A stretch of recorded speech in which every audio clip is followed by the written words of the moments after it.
Саламатсыздар ма YouTube каналының көрермендері. Бүгін сіздермен мампар сорпасының жұмыртқа қосылып істелу тәсілімен бөлісемін. Видео ұнаса, лайк басып тіркеліп отырыңыздар. Сонымен бастаймыз. Бізге керегі майдалап ұсақтап туралған ет, бәрін ұсақтап тураймыз: сәбіз, пияз, болгар бұрышы, 2 жұмыртқа, картошка, көкөністер, көк пияз, май керек. Бірінші қамырын елеп аламыз. Қамырына 1 жұмыртқаға 1 чайна ложка тұз, 1 қасық су қосып жақсылап қатты қамыр елеп аламыз.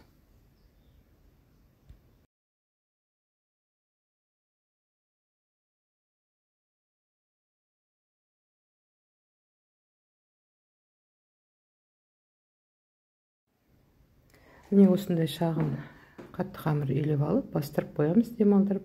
Оған дейін біз сорпасының дайындай береміз. Кастрөлкемізге майымызды құйып,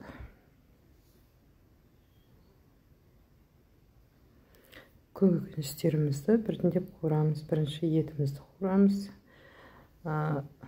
Бұл тағамды мен 3 адамға ғана дайындап жатырмын.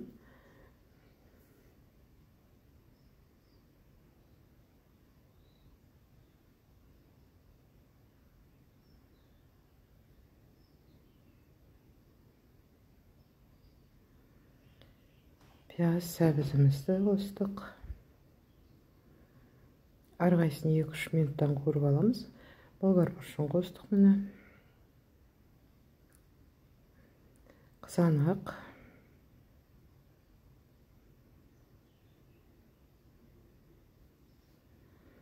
Томатымызды қостық.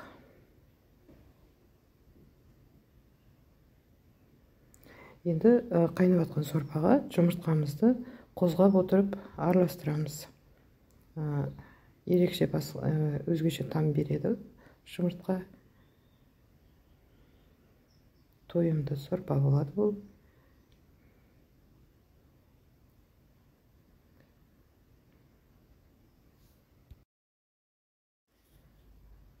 Осылай сорпамыз болғанша біз қамырын жайып дайындай береміз.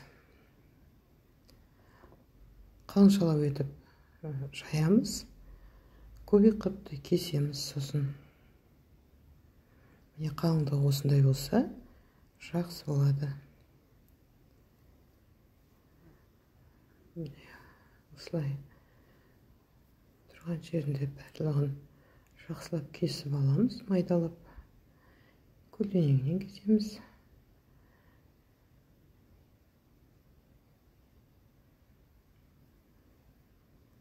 Міне біздің кесіп біттік. Осындай кеспе болды бұл мампар.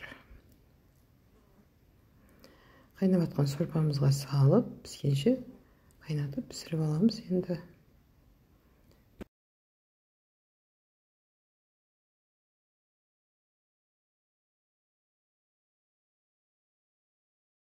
Міне біздің тағамымыз пісті. Көкөністеріміз сеуіп, 1 минут, 2 минут қайнатып, астын өшіреміз оттың. Міне сорпамыз дайын болды. Өте тойымды, керемет дәмді тағам болып шықты. Сіздермен бірге болған Лейла. Видео ұнаса, лайк басып тіркеліп отырыңыздар.